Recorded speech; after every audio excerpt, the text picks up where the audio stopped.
Welcome to CCEA's Professional Growth System Support Google Classroom. What you see in front of you is a new resource that CCEA has created for our members. It's called the PGS Activity Checklist. And what you will see is it's also titled 3-Year Track.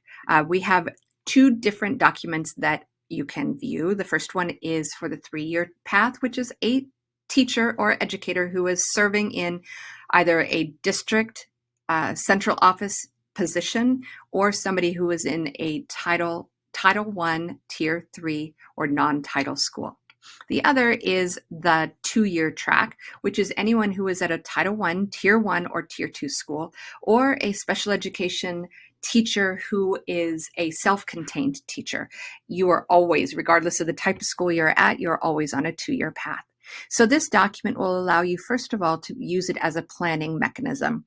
So you can decide what you want to engage in, which is just by clicking on these check marks over here. So if you want to do CCEA's PD or micro-credentials, then you can go ahead and you're planning on doing it and go ahead and check that off. Then once you complete them, you can go ahead and move it over to the red check box. You could also take a look and see that all of the contact unit maximums are included in this document. Now, it is different for the 2-year path versus a 3-year path, so those maximums will be different, as you know.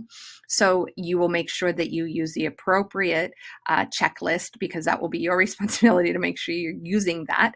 But what you'll notice also is in this column, which is left blank, but it is the CU accrual, or how many CUs you have accrued, you're going to be able to use this and say, teaching PD, I can get 50 contact units.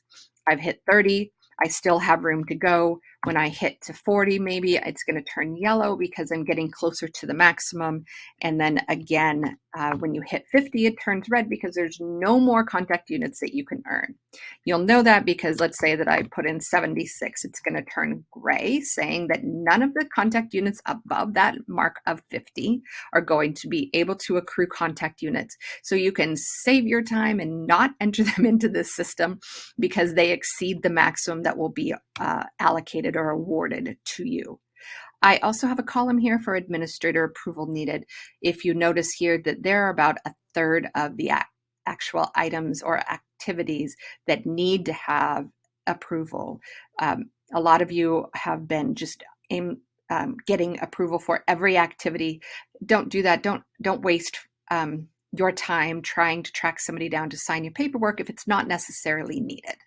I have also included documentation that needs to be collected. This is in a list form, so you can do whatever you need to it by crossing it out or whatever, deleting it, saying that you're done.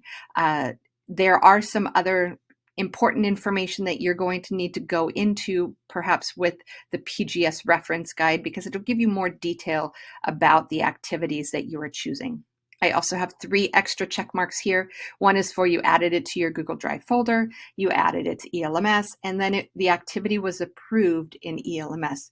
Remember that CCEA supports our members, and if you get something that's denied and it's wrongfully denied, then we will go ahead and step in and make sure that we advocate on your behalf and get that overturned by the district. If it is rightfully denied, then we will describe to you why, so that you can have an understanding of why that given activity isn't able to accrue contact units. Okay, so there are 2 separate tabs, like I said, a 2-year path and a 3-year path. This is going to be assigned to you as an activity or an assignment within the PGS Support Google Classroom. That means you will have your own version and you will go ahead and use that however you need to, or maybe you don't want to at all. But it is a resource for you. If you have any questions and you need additional support, please do not hesitate to reach out to me at cu@ccea-nv.org.